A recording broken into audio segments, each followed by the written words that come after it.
District bureau chief fast news Chaudhry Kashif Nadeem Arain کی تفصیلات کے مطابق میاں چنو میں نجی تعلیمی ادارے ڈیفنس گرامر اسکول میاں چنو کی طرف سے کرونا وائرس اور لاک ڈاؤن کی وجہ سے جشن آزادی کے سلسلہ میں آن لائن ملی نغموں اور تقریری مقابلہ جات کا انعقاد کیا گیا، جس میں طلباء و طالبات کی کثیر تعداد نے شرکت کی۔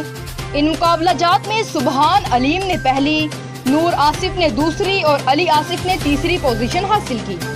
ادارہ حاضہ کی طرف سے پوزیشن ہولڈرز کے لیے بالترتیب 5,000، 3,000 اور 1,500 روپے کے انعامات کا اعلان کیا گیا۔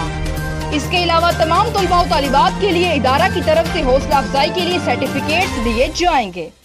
جشن آزادی کے سلسلہ میں ان مقابلہ جات کے شاندار انعقاد پر والدین کی طرف سے ایڈمن ڈائریکٹر اور پرنسپل ادارہ چودھری رؤف اشرف کو مبارکباد پیش کی گئی۔ ایلائٹ پریس کلب رجسٹرڈ میاں چنو۔